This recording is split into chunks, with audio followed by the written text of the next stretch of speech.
মাংস খেতে আর ভালো লাগছে না, তাই আজকে রান্না করব নোনা ইলিশের ভুনা। প্রথমেই কড়াইয়ে কিছুটা তেল দিয়ে দিলাম। তেল গরম হয়ে এলে এর মধ্যে দিয়ে দিব কেটে রাখা পেঁয়াজ। এখন আমি দিয়ে দিব এর মধ্যে রসুন কুচি। পেঁয়াজ আর রসুনকে খুব ভালো করে ভাজা ভাজা করে নিতে হবে।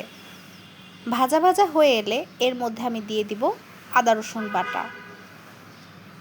এখন আমি এর মধ্যে দিয়ে দিব হলুদের গুঁড়া, মরিচের গুঁড়া, ধনিয়ার গুঁড়া, জিরা বাটা। এখন আমি এর মধ্যে দিয়ে দিব স্বাদ মতো লবণ। এবার মশলাটাকে খুব ভালো করে ভাজা ভাজা করে নিতে হবে। অল্প একটু পানিও দিয়ে দিচ্ছি। এবার মশলা কষানো হয়ে গেলে এর মধ্যে দিয়ে দিব কেটে রাখা নোনা ইলিশ এবং কাঁচামরিচ। এবার মশলাটাকে খুব সুন্দর করে কষিয়ে নিতে হবে। আবার একটু পানি দিয়ে নেড়ে চেড়ে নিচ্ছি। এখন আমি ঢেকে দিচ্ছি।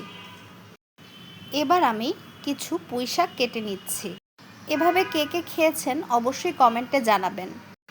পুঁইশাক দিয়ে নোনা ইলিশ আমার খুবই পছন্দের। এবার আমি সুন্দর মতন মিশিয়ে নিচ্ছি। এখন আমি এর মধ্যে কিছুটা পানি দিয়ে ঢেকে দিব কিছুক্ষণ রান্না হওয়ার জন্য। রান্না প্রায় হয়ে গিয়েছে। এখন আমি এর মধ্যে দিয়ে দিলাম কিছুটা টমেটো কুচি। ভালো মতন নেড়ে চেড়ে আবার আমি ঢেকে দিচ্ছি। খুব সুন্দর একটা ঘ্রাণ আসছে।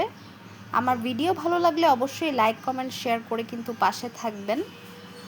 রান্না প্রায় হয়ে গিয়েছে। এখন আমি এটি নামিয়ে নিব। তৈরি হয়ে গেল আমার খুবই পছন্দের পুঁইশাক দিয়ে নোনা ইলিশের ভুনা।